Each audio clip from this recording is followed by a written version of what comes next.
Hello everybody, my name is Newman and welcome back to episode 3 of the Ultimate Amon Guide series. Today's focus is going to be on the Vengeance Tree for our beefy Forge Knight boy. Not going to waste any more time, so let's get cracking. The Vengeance Tree is all about elemental damage, ordinances, and face-taking damage. If you're a fan of tank/heavy weapons playstyles, this tree is going to be your best friend. Starting with the Scourge action skill. In this ability, Amon whips out a giant front-facing shield that absorbs all frontal damage and stores it as Vengeance, which is effectively a damage meter build-up. When pressing the action skill button again, Amon can then launch a Forge Wave, which scales based on the amount of Vengeance you've built up. This Forge Wave deals cryo ordnance damage to enemies that get hit, and does so in a fairly large area of effect. The Forge skill for this tree is Firewall, which, as its main name may suggest, is a large firewall that blocks damage and amplifies bullet damage that passes through it from your friendly teammates. From a skill tree perspective, we start as always with the trunk. In terms of tier 1 skills, we have the following. Starting with Wrath of Nature, which gives Amon increased status effect application chance and cryo effectiveness, which basically means that Amon is more likely to apply a status effect like shock, burn, and corrosion to an enemy, as well as decreasing the health threshold for an enemy to get frozen. This effect is also doubled during Scourge, so overall, very handy for any elemental focus/damage over time build. While the status effect chance might not look as juicy, the cryo effectiveness is where builds will shine. We then have Scorched Kairos, which increases Amon's ordnance damage and mag size. This skill is pretty much a no-brainer for any ordnance-based build, so definitely pick this if you go and look for ordnance damage. Moving swiftly along, we have the Thrill, an incredibly powerful health regeneration skill, and doubly so because it's only a 3-point tier 1 skill. The Thrill gives Amon missing health regeneration. Every time he takes non-status damage, he gains a stack of Resolute, which increases the health regen bonus. Very little point investment required for a very high return. If you're ever making a build and you have even 1 or 2 spare points, highly suggest packing it into Thrill, because you're really not going to be able to put it anywhere else from a tier 1 perspective that's going to give you as much return as this skill does. Moving along, we then have Battleborn, which gives Amon a gun damage bonus based on how full his health is. This damage bonus is double to max health, so not bad at all. Moving down to tier 2, we have Eternal, which increases Amon's action skill duration as well as gun swap speed. The action skill duration has some great utility and ties in nicely with the Scourge action skill, as the action skill typically benefits from spending more time in the action skill to get more use out of it. We then have Tail of the Comet, which gives a chance to apply a cryo dot to enemies after dealing ordnance damage to them. Do not, I repeat, do not sleep on this skill. A lot of Amon's kits revolves around making use of ordnance damage and elemental bonuses, so whenever there is an option to pick this skill, I suggest you take it. This skill scales incredibly well, and the damage output you can get from this skill is nuts, so don't disappoint me and make sure you spec into this skill anytime you're this deep into Blue Tree. The final skill we have in tier 2 is Scar Tissue, which, pretty self-explanatory, gives Amon increased max health and rep kit healing. Now as far as augments go, we have 2, starting with Cryonic Thrum, which makes Amon taunt enemies while in Scourge, while also sending out waves of cryo damage outwards towards enemies, that deals cryo damage to hit enemies, and heals enemies in the range of it. While aiming down sight, Amon's move speed is reduced, but he gains bonus cryo damage and consumes Vengeance every single shot for extra damage. The second augment is Blast Chill. This makes Amon's Forge Waves explode on impact. The AoE of this explosion is also increased if it passes through Firewall, so there's a bit of synergy there if you want to spam Forge skills. This skill can be made use of for a large AoE focused Forge Wave build. Now, things start to get a little spicy when we move down to tier 3 skills, and we have the following. Bullet Hail. This skill gives Amon the chance for gunshots to ricochet as an elemental shard, dealing cryo damage. Scales pretty well, and this basically helps Amon turn any gun into a pseudo Jacob's gun. The next skill we have is Machinist. Incredible user skill, a lot of utility for an ordnance based build, or even a dot build. This is a kill skill that restores a percentage of ordnance cooldown on every kill you get. Ancient Ways is the next skill we have, and this is a very straightforward cryo damage boost, not much else to it. To round out the trunk, we have Warrior's Cup, which partially restores action skill duration while using a rep kit during an active action skill. We then move into the branches, and like always, every branch adds a unique playstyle to the Scourge gameplay loop. For branch 1, we start with Wildfire. Wildfire increases Amon's ricochet damage, burning duration, and burning damage. In case it wasn't obvious, these branches mark the commencement of a heavy elemental based playstyle. But before I continue on, one thing I want to make note of is Amon's Blue Tree focuses on things called Affinity, which is effectively elemental kill stacks. Whenever you kill an enemy with a certain element, you get a corresponding bonus based on the thing that the affinity stacks give. Now each branch has its own affinity, and I'm going to explain that soon, so let's keep moving. The next skill we have, and speaking of affinities, is Burning Rage. Burning Rage is a kill skill that gives Amon a stack of flame affinity after killing an enemy with incendiary damage. For every stack of flame affinity that Amon has, he gains increased reload speed and action skill cooldown rate. The augment housed in branch 1 is Molten Rebuke, which replaces the Forge Wave whipping with what's basically a Captain America shield throw.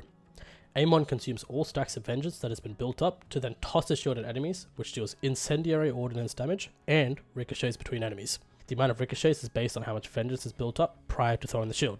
Good fun. Next skill we have is Ballistic Bulwark, and this gives Amon overshield when dealing ordnance damage. Now this skill is very synergistic with a lot of different gear types. I do have a couple of build ideas, so I'm going to be testing it out, or at the very least, we'll be talking about it in a future guide anyway.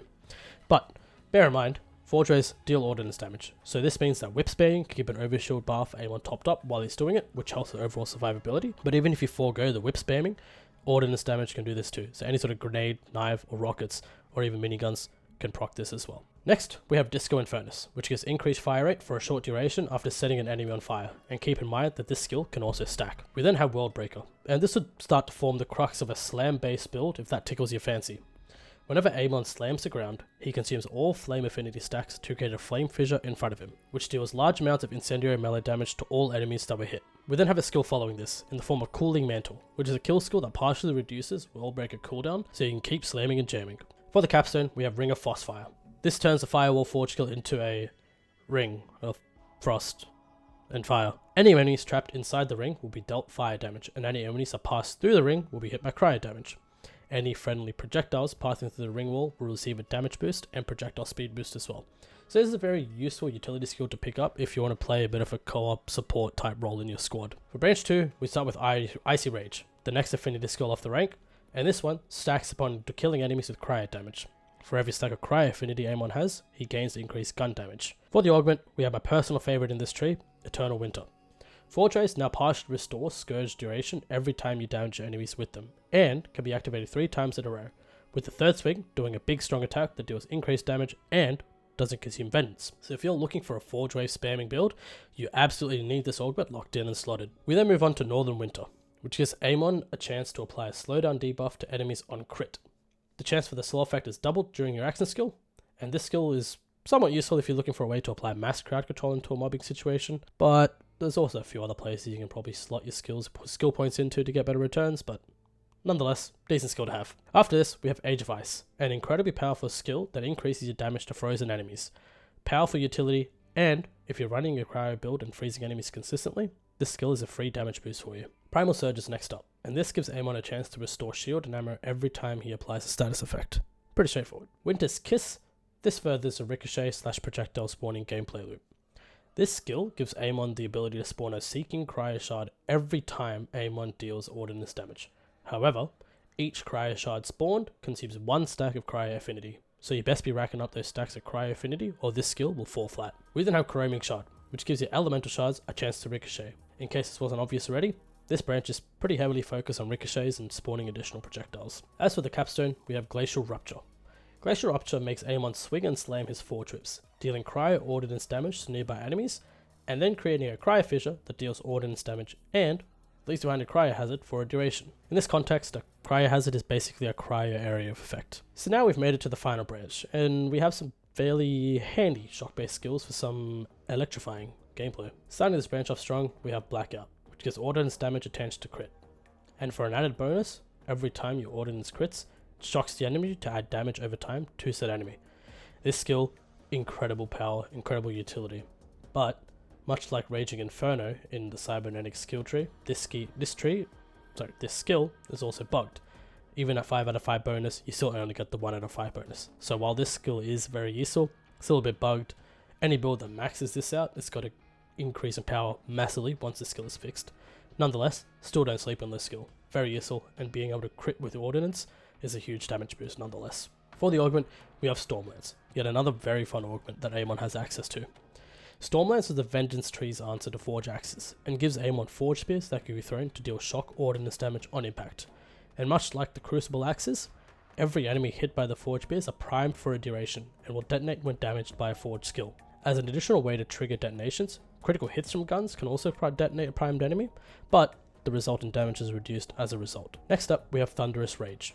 When killing an enemy with shock damage, Amon gains a stack of shock affinity, and for every stack he gets increased crit damage, which can be very powerful in combination with the right build. Strike the Anvil follows up next, giving Amon the ability to spawn elemental bolts to strike enemies with shock damage. This is triggered every time Amon deals action skill damage, but consumes a stack of shock affinity for every bolt spawned. We then have Smelter, yet another useful utility skill, which is a kill skill that restores a percentage of forge skill cooldown for every kill Amon gets. Tactician is next, and this gives Amon increased fire rate, but decreased gun handling while hip firing, and on the flip side, increased gun damage and handling while aiming down sights. The final skill we have is High Voltage, which can make the elemental bolts from Strike the Anvil stagger enemies and consume an additional stock of shock affinity to multiply the damage dealt. For our final capstone, we have the Wrathwall. Instead of a wall of fire or smack on the ground with whips, Amon instead summons a gigantic sword from the heavens to do a shock ordnance damage to enemies in the affected area. And to boot, this ability always crits. So that's pretty much the blue tree in a nutshell. Hope this was useful, and I hope you can get some ideas as to what this tree is capable of. But, just to make note, if you want an ordnance-based spamming build, picking up skills in blue and green tree will fuel that, or if you just want a heavy action skill spammy type playstyle that's got to do some decent damage, this tree can do that for you as well.